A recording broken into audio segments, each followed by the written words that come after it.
The summer of surprises. I'm Michael Smerconish in Philadelphia. As my SiriusXM radio listeners can attest, a year ago, I started saying that this election would be influenced by people whose names we do not know and events we could never imagine. And still, I'm floored by what we've just witnessed since Memorial Day weekend. Think about it. On May 30th, after a 6-week trial, former President Trump became a convicted felon when a jury said that he was guilty on 34 counts for falsifying business records in the New York hush money criminal trial. Sentencing was set for July 11. But Trump got a political reprieve on June 27 when 51 million people watched a disastrous CNN debate performance by President Biden.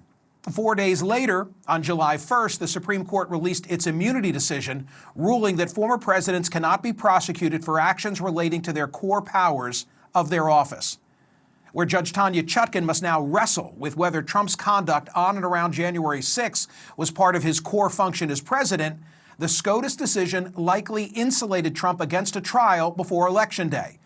And as a result of that decision, Judge Juan Merchan reset his New York sentencing to September 18. 4 days later, President Biden sat down with ABC's George Stephanopoulos to address concerns about his health. Any debate as to the success of his damage control ended when Stephanopoulos himself told a Fifth Avenue pedestrian that he didn't think Biden can serve 4 more years. On July 10, George Clooney, who'd recently hosted a Biden fundraiser, published an op-ed in the New York Times calling for Biden to end his campaign. Reports said that he first shared the essay with former President Barack Obama, who must not have talked him out of the publication. And former House Speaker Nancy Pelosi went on MSNBC to say whether Biden should continue was a decision for the president, notwithstanding that the president was already on record saying he'd decided to stay in the race. On July 11, Biden held a high-stakes presser at the NATO summit and accidentally called Ukrainian President Zelensky Putin.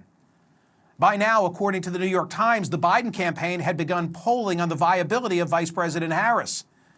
But the next day, Biden headed to a rally in Motown where he appeared full of vim and vigor. Maybe he still had the fire in the belly. 1 day later, on July 13, an attempted assassination of former President Donald Trump cast a dark cloud over the nation and the 2024 presidential race. An iconic photo of a defiant Trump would come to define that day. Still trying to jumpstart his campaign, the president had to cut short a trip to Las Vegas after testing positive for COVID. Footage of his return to Andrews showed him weak and unsteady. He hunkered down at his Delaware beach house as campaign spokespeople insisted he was in the race to stay. Republicans gathered in Milwaukee and welcomed Trump as a conquering hero. For 3 nights, the nation watched as he appeared pensive and politically invincible. On the final night, he spoke, and for the first 30 minutes, he seemed like a changed man, which was then dispelled by the 60 minutes thereafter, where he deviated from the script and looked like his old self. Still, the Republicans had a near flawless convention. Observers, including David Axelrod, said the likelihood of a Trump landslide was greater than a narrow Biden victory. Trump was now leading both in national and all battleground polls. But last Sunday afternoon, President Biden announced he was leaving the race, and any hope for a blitz or mini primary ended when he said that he was giving his full support to Vice President Harris. Republicans initially welcomed the news. After all, Senator Harris had dropped out of the 2020 election before a single vote was cast. She'd been labeled the most liberal member of the U.S. Senate and, regardless of her title, would forever be associated with the border crisis. Instead, she has owned the week. The party leaders who pushed for Biden to step aside have all embraced her.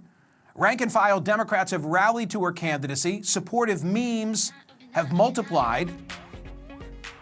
The celebrities have come home. There's a newfound enthusiasm among women and the young. Money has poured in.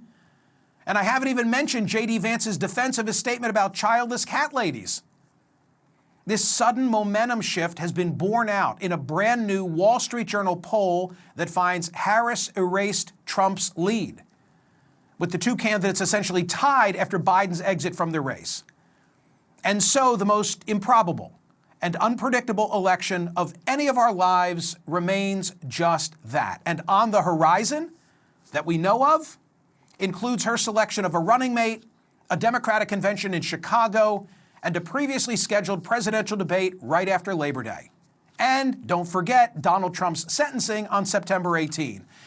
That, and the people whose names we do not know, and the events we could never imagine. The only thing we know for sure is that it won't end until 100 days from tomorrow.